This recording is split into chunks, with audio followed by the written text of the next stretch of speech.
Bonjour tout le monde. Donc pour cette deuxième partie sur les parasites eucaryotes, on va maintenant parler des helminthes, mieux connus sous le nom des vers.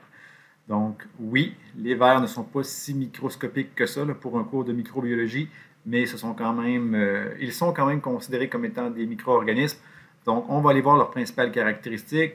Je vais donner quelques exemples d'infections humaines et on va regarder quelques vidéos, parfois pas super agréables à regarder ou appétissantes du moins.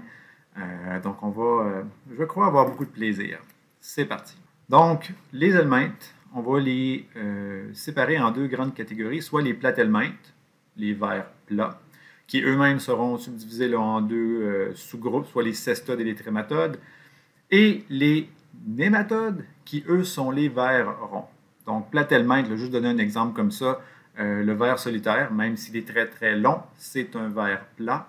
Tandis que les nématodes, pensez à un ver de terre commun là, que vous voyez dans votre gazon ou que vous voyez là, sur l'asphalte quand il pleut. Donc ça serait un nématode. Les helminthes ou les vers sont des organismes eucaryotes pluricellulaires, donc contrairement aux levures ou protozoaires ou aux bactéries, ils sont formés de plusieurs cellules. Puis je pense que c'est assez évident là, à la taille qu'ils peuvent atteindre qu'ils soient pluricellulaires. Mais au-delà de ça, parce qu'on a quand même vu par exemple que les moisissures étaient pluricellulaires, mais dans le cas des vers, ce sont des organismes un petit peu plus évolués là, au niveau structural et anatomique. Là. Les vers vont avoir un système nerveux, un système digestif. Il y a des vers qui ont des cœurs. Donc, c'est pas mal plus complexe qu'une cellule autonome. Au niveau reproductif, les vers peuvent être dioïques, donc un sexe mâle et femelle sur deux spécimens différents, comme nous, l'espèce humaine, on est dioïque, ou monoïques hermaphrodites, donc les deux sexes qui pourraient être sur un même spécimen. Donc, les vers plats, platelminthes, l'exemple des cestodes, on a les vers plats. Vous avez un bel exemple dans l'image en haut à droite. Donc, c'est un ver qui est plat, oui, mais qui peut mesurer plusieurs mètres de long. Son nom commun au ver solitaire, on va l'appeler le ténia. Puis parmi les vers ronds, des exemples de nématodes, on a Ankylostoma duodénale, donc qui est un ver rond qui va affecter le système digestif. Et on considère qu'à travers le monde, là, il y aurait 1 milliard de personnes qui en seraient infectées. Donc c'est quand même une personne sur 7 ou une personne sur 8 qui serait porteuse ou infectée par ce ver-là, du moins à un moment donné de sa vie. C'est assez important quand on regarde ça. C'est sûr que nous, au Québec, au Canada, en Amérique du Nord, les infections par les vers ne sont pas aussi fréquentes que dans certains pays où les infections peuvent être un petit peu plus endémiques. Puis la diversité des vers peuvent nous infecter aussi. Puis là, je ne suis pas en train de dire qu'il n'y a pas d'infection par des vers au Québec, au Canada. Loin de là, on connaît le ver solitaire. Je vais parler des oxyures tout à l'heure. Un de mes garçons a eu ça. Donc, c'est des réalités. Ce sont des choses qui existent. Mais c'est peut-être moins fréquent que dans les pays, peut-être encore une fois, plus tropicales, là, où il y a une plus grande diversité de micro-organismes qui existent. Juste attirer votre attention là, sur l'image en bas à droite. Donc, c'est littéralement l'orifice buccal du ver qui va, dans le fond, mordre ou s'accrocher à la paroi intestinale là, pour, dans le fond, manger la muqueuse et absorber les nutriments là, qui y circulent. C'est quand même, vu de proche, c'est une petite bestiole, mais vu de proche, ça fait peur un peu. Donc là, je vais vraiment avec des exemples pour les platelminthes. Les deux grandes sous-catégories, donc les trématodes et les cestodes.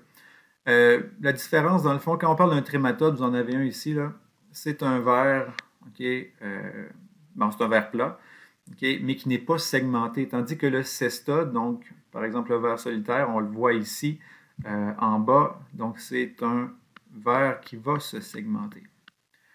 Donc, je reviens au trématode. Donc, l'exemple de la douve. Il y a plusieurs types de douves qui existent. On peut être infecté au niveau des poumons ou au niveau du foie. Donc, la douve pulmonaire, par exemple, on pourrait l'attraper en mangeant ou en manipulant, par exemple, du homard. Je vais y revenir tout à l'heure. Douve du foie, on retrouve de la douve du foie là, parfois. Oui, dans je sais pas moi, les moutons, le gibier, des choses comme ça. Pour ce qui est du ver solitaire, souvent, il faut manger soit de la viande de bœuf ou de la viande de porc qui était lui-même, dans le fond, contaminé, ou manger des aliments qui eux-mêmes ont été contaminés par soit les matières fécales ou de l'eau contaminée, des choses comme ça. Donc, je reviens sur le ver solitaire. Donc, on voit la tête du ver, c'est ce qu'on appelle le scolex. Et sur le scolex, on va retrouver des ventouses, on va retrouver des crochets. Ce sont tous des outils que le ver va utiliser pour éviter d'être éliminé par le système digestif. Même parfois, lors de colonoscopie, si on veut retirer le ver, donc les médecins peuvent prendre des espèces de pinces là, pour attraper le ver, mais ce qui risque d'arriver, c'est qu'en tirant sur le ver, on va le briser. Le scolex va demeurer en place et le ver peut se reformer. Okay?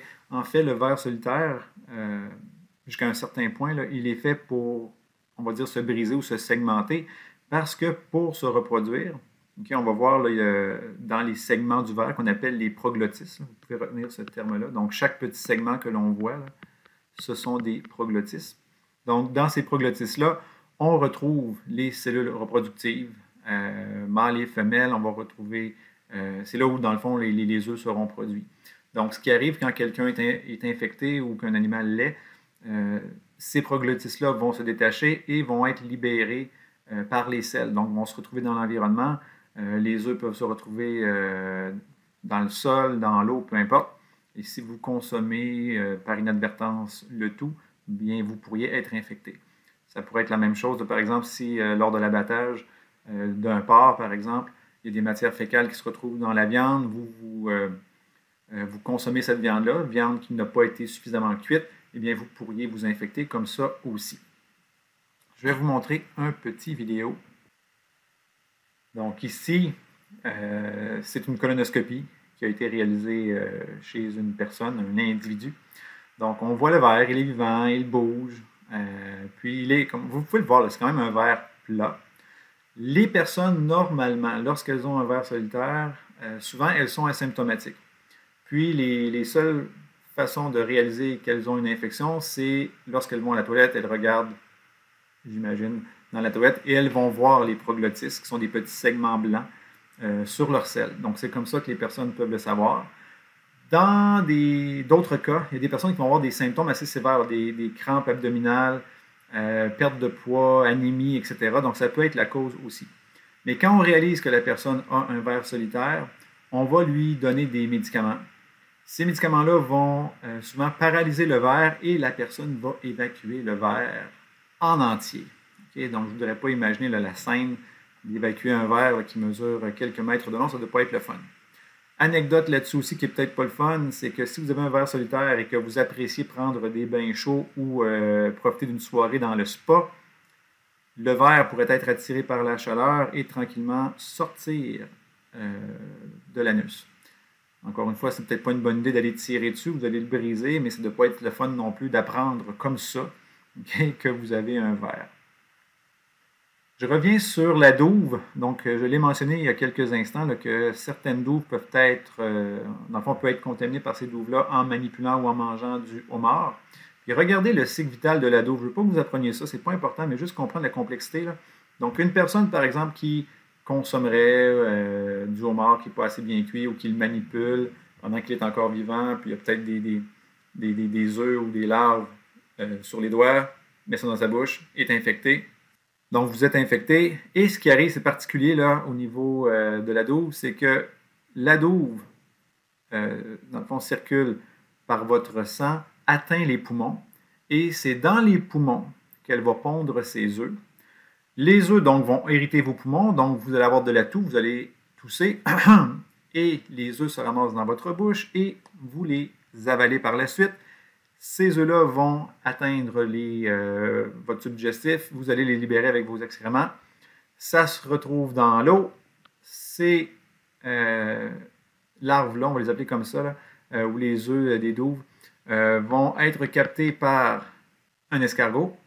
Puis l'escargot sera lui-même mangé par l'écrevisse ou le homard. Puis par la suite, bien, nous, on pêche et on consomme le homard. Et le cycle continue comme ça. Donc, il y a quand même 3 autres parmi lesquels le ver va se propager. Donc, c'est quand même assez intéressant. Puis c'est quand même fou de penser qu'il y a quelqu'un qui a fait le lien entre toutes ces bestioles-là. Si vous avez le temps, ça vaut la peine. C'est pas très long. Monsters Inside Me. Donc, encore une fois, l'émission américaine là, où on parle d'infections bizarres. Puis, dans l'émission, ce qui est intéressant, c'est l'histoire vécue d'un type qui a eu cette infection-là. Il a failli en mourir, mais c'est de savoir comment il l'a attrapé. Donc, lui, il faisait une randonnée de canot avec ses chums, puis ils ont pris une pause et ils ont vu des écrevisses dans l'eau. Ils les ont attrapés et un de ses amis lui a fait un pari. Il a dit t'es même pas game de le manger, puis le gars l'a mangé comme ça. Donc, il a été contaminé suite à un pari stupide, puis il a failli en mourir. On peut en rire maintenant parce qu'il va bien, mais quand même, faire attention aux paris que vous faites là, et avec qui vous les faites. Un autre exemple de platelminthe qui cause la schistosomiase ou bilharziose, pardon. Regardez comment c'est particulier. Donc, c'est un ver plat, oui, ok, mais le mâle, oui, va vivre, ok, comme enlacé par la femelle. Donc, vous avez le mâle qui est ici, là, et il est pris dans le repli, okay, de la femelle. Donc, la femelle qui est un ver plat se replie par-dessus le mâle. Donc, elle est très possessive, la femelle qui cause la schistosomiase. Donc, elle garde son mâle. Les personnes vont se faire infecter. Puis c'est quand même pas rien parce que l'infection se fait par un passage transcutané. Donc, ce n'est pas une question de boire de l'eau contaminée ou manger quoi que ce soit. Donc, vous marchez dans de l'eau ou vous baignez ou peu importe, et le ver ou la larve passe à travers votre peau. Vous êtes infecté comme ça. Ça va atteindre votre système urinaire, votre système digestif. Donc, vous allez excréter les œufs dans votre urine, dans les selles. Puis souvent, on peut les détecter comme ça. Ça, j'ai oublié de le mentionner, c'est un ver qu'on retrouve surtout en Afrique. Donc, il n'y a pas nécessairement de cas de schistosomiase ici au Québec, mais je vais revenir là-dessus dans quelques instants. Donc, si on récupère l'urine d'un patient, on peut voir des traces de sang et au microscope, on va identifier les œufs qui vont s'y retrouver. On peut traiter la personne. Mais si les personnes vont à la toilette et urinent, puis ça retourne à l'eau, ben, le cycle va continuer. J'ai dit qu'il n'y avait pas de schistosomiase ici au Canada, mais on a quand même la présence du ver ou d'un ver on va dire similaire. Mais l'autre, en fait, l'humain n'est pas un hôte naturel. Nous, les vers qui causent, dans le fond, la dermatite du nageur, on est infecté par ces vers-là un petit peu par accident. Le ver, normalement, son hôte, ce sont les oiseaux aquatiques, donc canards, bernaches, etc. Puis Dieu sait qu'il y en a pas mal, là, surtout dans la région de l'Outaouais ici. Donc, ces oiseaux-là sont infectés, ce sont des hôtes normaux, mais ces oiseaux-là vont déféquer. Puis encore une fois, là, si vous vous promenez sur le bord des pistes cyclables, là, en bordure de la rivière des Outaouais, vous allez voir plein de caca d'outarde partout, là. Donc, il y en a. Fait que, veut pas, ça se retrouve dans l'eau. Donc, si la concentration est assez élevée, puis vous vous baignez dans ces eaux-là, vous pourriez, dans le fond, le furco-cercaire qui est ici, là, donc, il circule dans l'eau, il vous prend pour un canard ou pour une bernache, puis il entre dans votre peau. Le problème, c'est qu'il va y mourir. On n'est pas un hôte naturel, mais ça va causer des démangeaisons, des rougeurs sur votre peau. Moi, je me rappelle, il y a quelques années, être allé au lac Philippe et on nous remettait un petit pamphlet nous avertissant que pour une période X, pendant l'été, il y avait eu des cas de dermatite du nageur, il fallait faire attention, mais dans le fond, ce qu'on m'avertissait, c'est qu'il y a des oiseaux qui ont libéré ou jeté leur déjection partout sur les plages ou autour du lac ou dans le lac directement, dans l'eau. Puis il y avait une concentration assez importante de cercaire qui pouvait causer des dermatites du nageur. Mais bon, au moins c'est juste une petite infection de peau bénigne, ça disparaît, c'est pas une schistosomiase comme telle qu'on trouverait plus en Afrique. Echinococcus, il y a des cas rares, mais d'infection à ce ver plat-là au Québec. En fait, c'était dans les Laurentides, je crois, il y a quelques années. Il y a un enfant qui avait eu des symptômes assez graves de cette infection-là. Donc, le ver, c'est une contamination dans ce cas-ci fécal-oral, donc libération d'œufs dans les excréments de chiens, de loups, de coyotes, de renards. Puis, quelqu'un, dans ce cas-ci, c'était un enfant, avait été en contact avec ces matières fécales-là, avait amené ça à sa bouche par inadvertance, et le ver atteint les poumons, puis ça peut causer des échinococoses alvéolaires assez graves. Donc, si vous voulez de l'information, j'ai mis l'article sur, dans le fond, l'enfant qui avait été infecté, puis l'information sur le CDC. Maintenant, les nématodes. Donc, n'oubliez pas, là, ici, on parle des vers ronds. Donc, tous les exemples précédents étaient des vers plats. Donc, les vers ronds, certains vivent à l'état libre dans le sol ou dans l'eau, tandis que d'autres sont des parasites du système digestif souvent, ou de la peau. En tout cas, c'est souvent plus le système digestif, on va voir, là. Donc, ces vers-là vivent en nous ou chez les animaux. Les oxyures, okay, ce sont de très petits vers. En fait, on les voit dans le plat de pétri en bas, de très petits vers ronds. Puis ça, les oxyures, c'est une infection qui est quand même relativement fréquente, même ici au Canada. Un de mes garçons a eu ça et il a attrapé ça à la garderie. Qu'est-ce qui arrive? Okay, là, prenez des enfants là, entre 1 an et 4 ans, 4-5 ans qui vont aux toilettes. L'hygiène à la salle de bain n'est peut-être pas parfaite. Le lavage des mains ne l'est peut-être pas. Il y a peut-être des bébés aux couches aussi qui vont se gratter les fesses, qui mettent les mains dans les couches. Et quand un enfant a des oxyures, un des problèmes majeurs, c'est comme ça qu'on sait que l'enfant est affecté, c'est qu'il va avoir beaucoup de démangeaisons au niveau périanal, donc l'enfant va se gratter beaucoup. Nous, c'est comme ça qu'on l'a réalisé. Quand on donnait le bain à notre garçon, je pense qu'il avait 1 an et demi, 2 ans, il se grattait les fesses, puis il se grattait tellement les fesses qu'il se grattait au sang. Fait que c'était pas le fun. Mais bon, encore une fois, en ayant un papa microbiologiste, on se pose les bonnes questions. Puis, on a réalisé qu'il avait des oxyures. Et comment on l'a réalisé? Bien, c'était assez simple. Ce qu'on peut faire, puis ça a l'air creepy quand je dis ça comme ça, là, mais les femelles de ces vers-là vont pondre leurs œufs dans la région périanale la nuit. Okay?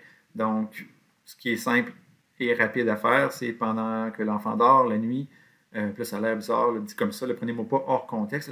La DPJ va débarquer chez moi là, pour quasiment abus sexuel, mais c'est pas ça. Okay? J'étais un papa responsable. Donc, c'est de regarder au niveau des fesses, au niveau de l'anus, puis on voit littéralement les vers qui sortent un petit peu et qui déposent leurs œufs. Ce qu'on peut faire aussi, puis là, je n'ai pas poussé ma logue jusque-là, mais c'est de prendre du ruban gommé, donc du tape, du bon vieux tape, transparent, d'aller faire un prélèvement au niveau de l'anus et d'aller regarder ça au microscope. Mais là, bon, comme j'ai dit, là, je ne voulais pas pousser ma logue.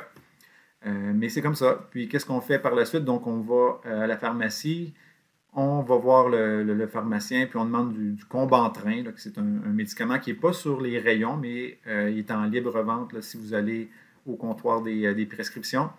Puis, donc, on vous donne le médicament. Tous les membres de la famille doivent en prendre un comprimé. Ça paralyse les vers et on les élimine dans les selles. Ce qu'il faut faire par la suite, c'est nettoyer les salles de bain, toutes, là, la toilette, la cuvette comme telle, les lavabos, les planchers, les poignées de porte, les interrupteurs pour la lumière, parce que des œufs peuvent avoir été déposés un peu partout. Il faut aussi appeler la garderie qui, eux, vont devoir faire un lavage de fond en comble, avertir les parents, parce que si mon enfant l'a attrapé, il y en a peut-être d'autres enfants qui l'ont aussi. Donc, c'est de laver tous les jouets, toutes les surfaces, tout ce que les enfants touchent. Là, ça devait être assez épouvantable comme nettoyage. Mais bon, c'est quand même bénin, là, on n'en meurt pas, mais c'est désagréable. Ensuite, les ascarides. Là, je vais vous montrer une vidéo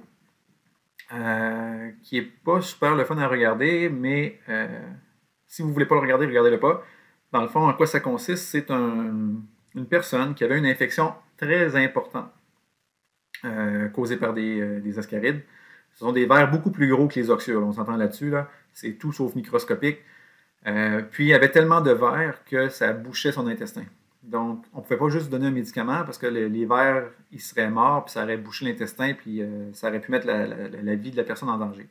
Donc, ce que l'on fait, c'est une opération et on va aller retirer la très grande majorité des vers et par la suite, on peut administrer un traitement antihelmintique pour éliminer les vers qui restent et les œufs, etc. Donc, soyez avertis, okay, c'est pas super le fun, mais on le regarde. Donc, on voit le médecin qui fait une incision là, au niveau de l'intestin. Et il va prendre des pinces et il va aller chercher les vers, rien de moins. Donc, je vous avertis, là, si vous regardez ça et que vous mangez du spaghetti plus tard dans la journée, c'est pas une bonne idée. C'est parti.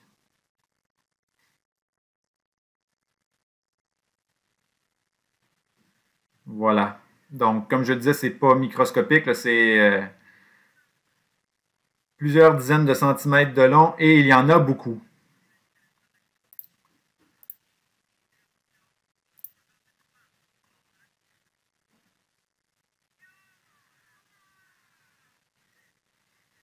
Je voulais vous montrer ce petit segment-là parce que j'aime bien la réaction des médecins et de l'équipe médicale. Ça fait que c'est assez spectaculaire comme intervention. On s'entend là-dessus.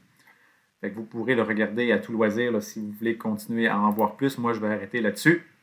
Donc, 2 exemples de vers ronds.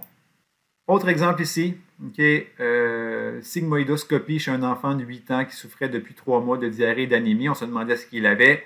Donc, on est allé voir et voici ce que l'on a trouvé. Il n'y en a pas juste un, on s'entend là-dessus. Là. C'est des milliers de vers. Il y en a plein, plein, plein, plein, plein. Donc, l'enfant, tu sais, les vers, c'est vrai pour le ver solitaire, aussi gros soit-il que ces petits vers-là, on ne les sent pas nécessairement bouger. Okay? Comme vous ne sentez pas votre nourriture circuler en vous, là, à partir de l'œsophage, on ne sent plus grand-chose. Donc, les vers sont là, mais ça va être d'autres symptômes qui vont arriver. Donc, diarrhée, anémie, faiblesse, etc. Trichinella, c'est un ver rond aussi. Et ce ver rond-là, ce qu'il va faire de particulier, c'est qu'il va aller s'enquister, ou les larves, dans le fond, vont aller s'enquister dans les muscles. Donc, vous, quand vous mangez le porc, et si vous le mangez, encore une fois, avec une viande qui n'est pas très bien cuite, vous vous exposez à une infection par ces vers-là. Donc, on va parler de troubles gastro-intestinaux au début, puis systémiques. Donc, problèmes cardiaques, neurologiques, ça peut devenir très, très, très problématique. Il y a beaucoup de surveillance là-dessus au niveau alimentaire ici au Québec, Canada, pour s'assurer que les porcs ne sont pas infectés de vers comme cela. Donc, l'alimentation ne deviendra pas un problème ici. Là. Ensuite, là, on va plus du côté de l'Afrique, donc avec le ver de Guinée qui cause la dracunculose. Ça, c'est assez particulier aussi. Donc, vous ingurgitez, vous buvez, vous mangez quelque chose de contaminé par les larves de ce ver-là. Le ver va migrer, va aller se retrouver un peu partout là, au niveau de la peau. Et la femelle, éventuellement, elle va sortir partiellement de la peau pour pondre littéralement ses œufs. Il paraît que c'est extrêmement douloureux comme infection. Et ce que l'on peut faire pour aider la personne pour la guérir, c'est de retirer le ver. Donc, tranquillement, pas vite, tirer. Souvent, ils vont l'enrouler autour d'un bâton. On tire, on enroule, on tire, on enroule. Mais il paraît que c'est des sensations de brûlure. Vous pouvez aller voir le reportage qui est ici. Là. Je ne veux pas qu'on prenne trop de temps à regarder tous les vidéos. Mais c'est intéressant, c'est pas très long. Puis il est en français, si je me rappelle bien celui-là, donc vous pouvez aller jeter un coup d'œil. Ces vers-là, il y a beaucoup d'efforts qui sont mis de l'avant pour traiter les os, éliminer les parasites et tout. Donc, on commence à en voir de moins en moins de cas d'infection comme cela. Donc, somme toute, c'est une bonne nouvelle. Ensuite, les filaires. Okay? Les filaires, c'est un exemple de ver, un des rares exemples de ver, je devrais dire, qui est transmis par un vecteur. Donc, c'est un moustique. Okay? Encore une fois, un moustique va aller piquer une personne qui est déjà infectée. Donc, le moustique est contaminé par le ver, par les larves. Le ver se développe. Le moustique va aller piquer une deuxième personne. Puis, si cette deuxième personne-là n'est pas déjà infectée, bien, elle va la contaminer. Et il va y avoir développement des vers chez l'être humain. Et ces vers-là vont atteindre le système lymphatique et vont le boucher, vont le bloquer. Et c'est ce qui va provoquer ce qu'on appelle l'éléphantiasis. Là. Donc, l'apparition, le développement, je devrais dire, d'inflammation et d'œdème importants comme on le voit ici. Je peux vous montrer le petit vidéo, du moins un extrait du vidéo. Encore une fois, je ne veux pas tous les regarder avec vous. Donc, pour la deuxième fois de cette vidéo, j'ai oublié de mettre le son du système, mais on voit les problèmes que ça cause, surtout dans les membres inférieurs chez les personnes qui sont infectées. Donc, les moustiques piquent les victimes, les personnes. Les vers vont se diriger dans le système lymphatique, vont bloquer. Puis là, regardez le type de lésions que ça crée. En fait, pas des lésions, mais de l'inflammation. Dans le fond, le liquide lymphatique s'accumule dans les jambes. Les personnes vont avoir de la difficulté à se mouvoir normalement. Ça peut causer beaucoup de problèmes pour les personnes qui sont affectées par cette maladie. Donc voilà, ça vous donne une idée. Là. Vous pouvez aller voir le reportage au complet, mais c'est des maladies qui sont invalidantes, qui vont limiter, on a vu, là, les jambes peuvent prendre des proportions assez importantes. Les gens peuvent finir par avoir de la difficulté à se déplacer. Puis comme on l'a dit dans le court extrait que je vous ai montré, là, ça se produit surtout dans les milieux peut-être plus ruraux, où il y a moins de richesse et en ayant on peut dire un handicap comme celui-là, mais ça peut encore plus aggraver le problème de la pauvreté, là. Donc, les vecteurs, dans ce cas-ci, il y a plusieurs espèces de moustiques, là, Culex, Anopheles, Aedes, qui peuvent transmettre ce parasite-là. Autre nématode, Toxocara canis ou Cati, donc canis qui nous est transmis par le chien, Cati par le chat. Donc, c'est une zoonose transmise, donc je l'ai dit, par les canidés ou les félins. On peut l'appeler aussi larva migrans oculaire. Regardez, ce n'est pas truqué. Littéralement, le ver a atteint l'œil de la personne. Okay? Donc, comment on attrape ça? C'est qu'on ingère les œufs, puis les larves vont partout. Donc, quand on dit partout, là, au niveau digestif, au niveau de la peau, au niveau du système nerveux, au niveau des yeux. Okay? Ça se traite. Encore une fois, vous pouvez aller voir Monsters Inside Me. Vous allez en voir des cas de personnes qui ont eu ça. Puis souvent, c'est paniquant parce que les gens ne savent même pas ce qui se passe. Okay? Avant qu'on détermine c'est quoi la cause de la maladie de la personne. Donc, Toxocara, Canis ou Cati, regardez ça. Je ne voudrais pas me voir dans le miroir avec un verre dans V-E-R-S ou des verres, je devrais dire V-E-R-S, dans les yeux. Un autre, donc, un peu le même style de ver, okay? Ancylostoma, donc qui cause la maladie qu'on appelle larva migrans, mais cutanée. Donc, littéralement, le ver se retrouve sous la peau. Vous pouvez le voir bouger. Donc, ça doit être un petit peu fréquent. Là, je pense que je me prends un couteau et que je m'ouvre moi-même la peau et j'essaie de sortir ça de là parce que je ne pense pas que je pourrais dormir avec ça sous la peau. Donc, la larve du ver, dans ce cas-ci, entre par la peau, souvent des pieds. Puis même si la peau est saine, donc la larve va littéralement se frayer un chemin, là, un peu comme on l'avait vu avec la schistosomiase. Puis, c'est comme ça qu'on l'attrape. Donc, dans certains pays, on va vous déconseiller très fortement de marcher nu-pied, par exemple, sur le sol, dans le sable, pour éviter que ce ver-là entre dans votre peau et s'y reproduise puis s'y promène. On ne veut pas ça. Donc, c'est tout. C'était le dernier exemple de ver que je voulais vous donner. J'espère que je ne vous ai pas trop dégoûté avec ça, mais c'est tout un univers, les vers, les helminthes. Donc, si vous voulez en savoir plus, il existe d'autres espèces de vers, mais cette petite capsule n'en présente que quelques-uns. J'espère que vous avez appris plusieurs choses. Bonne fin de journée.